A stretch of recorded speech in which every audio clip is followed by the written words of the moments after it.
Welcome back to Ricky's Garage. So in this video, I'll be showing y'all how I made my rod bucket and the rod holders. Let's get on with it. So this bucket, I got it from Tractor Supply. It's a 12 quart. There's the name. It was 20 bucks for the bucket itself. And all you're gonna need is just 5 rods, 1/8 rods. All right. So I used 5 of these 7018s that are no bueno. As you can see, they're all messed up.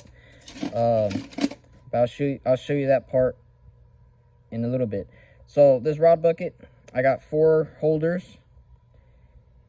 First one is 6010 1/8 red rods, 7018 1/8, and then 8010 3/16. The fourth one, I could use it for either tools like this one or rods. So I got my speed square, wire brush, welding chipping hammer, and make pliers right here. And then what you're gonna ask is, what the heck are these? So these are made out of old welding gloves that were no longer any bueno. But on this one here, we got our soapstones, paint markers, and the actual pencils for the soapstones, I guess, whatever you want to call them. And then on this one, I got the needle nose pliers, my grease pencil or welder's pencil, the different types of lead, the silver one, red and yellow down there, and then my spanner wrench, and that's all it is. So like I said, you're gonna need 5 1/8 rods, and like I said, I used these 7018s. I'll show you how to bend these in a minute. And then the 5th one, all I did was, for instance, and take it out. The 5th one, all I did was cut it in 4 sections and then bend them like a V, and I put them right here. So let's go over there and show y'all how I made the rod holders. All you're gonna need is a 2-inch pipe, but like I said, we'll go over there and I'll show y'all. All right, so as you can see, I got my welding rod here and I got my chipping hammer here. So just like I said, all I'm gonna do is just take the flux off. So whether here or here, it don't matter. Just do it right here so it's dirty.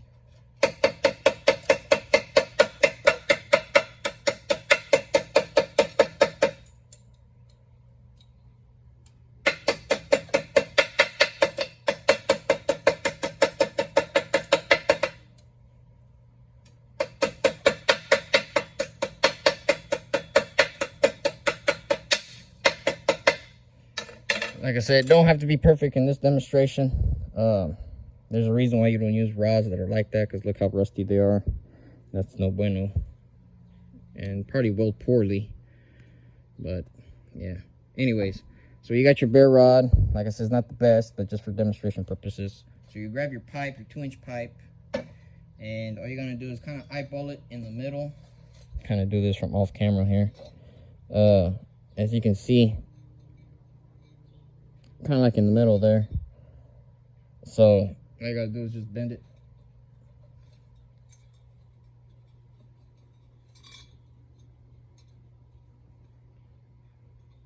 There you go. Now as you can see, it's not quite in the middle. It's not perfectly even, which is fine. But all you're just doing here is grabbing that shape.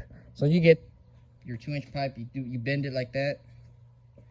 Take this out of the way.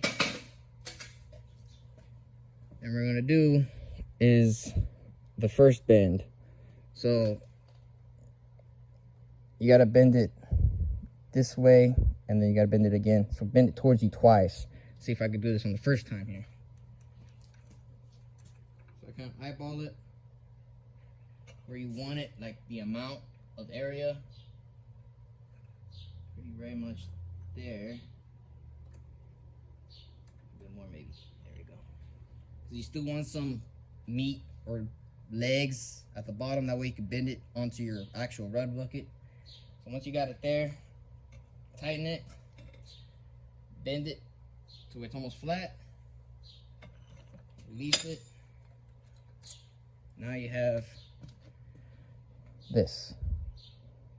So still got these, and we're gonna have to bend them backwards. So as you can see, now we made it to an L shape. So like I said, you put it down, you bend it towards you, and you get L shape. Once you get the L shape, you're gonna get this, and we're gonna bend them back. Let's see if that makes sense for you. So I'm gonna get them like this, kind of eyeball it a little bit. I'm just gonna do a crude one because I already made mine, but this should kind of help you out, give you an idea. Let me give it a little bit more meat there. Don't have to be too scientific with it, but you kind of want it almost the same length. That wouldn't be easier for you. Like I said, bend it back like this. And there you go. Now you get this. Now, you have to bend these a little bit more because this is where the lip of the rod bucket you're making will go. So to bend these, you get yourself a nice big pair of channel locks or some big pliers, and then you bend these all the way down. So I had one here, but I guess my dad went and put it up. So let me go grab it real quick. All right, once you get your big pliers, you're gonna bend them down to right there. See, you get to this part, as you can see, it's starting to get shape. Now, what you would like to do is go on your rod bucket, figure out how much of it you want to bend in, because I'll show you why. All right, we're back at the rod bucket. So, as you can see on mine, this one's kind of popping up a little bit. I'm gonna push him down when I get a chance. Oh, there it goes. There he goes. See how that one is on that lip? See how this one is? So if I put it on here, it's on there pretty good. Obviously, there's not enough space for this other one, right? But you get the point. So what you would use with those big pliers, come in here and start tightening it down. You can see some of the marks of the teeth. Tighten this down. So what you're trying to do is get this little curve right here. See how it curves and then it pushes in and then it's kind of hitting onto the bucket right there. You can see a little bit better. The reason I did it like that is because if you just do it like this and leave it like that, it's gonna come off. And if you try to just clamp it all the way down, oh, I did with my hand, super strong. Like as you can see, I pushed it down. They're not on there all the way, and they'll more likely fall off. So that's why with those big channel locks, you'll come in here and you press it onto the lip there. That's where you can, like I said, you can see the little push indications there with the little teeth marks. So, you're gonna be seeing this more in the future videos. I got a couple of projects, welding projects I gotta go do probably tomorrow, maybe the next day, depending on how the weather is, and also record for y'all. So if you like the video or you got any questions, let me know. Put it in the comment section, and you know what to do. Catch you on the flip side.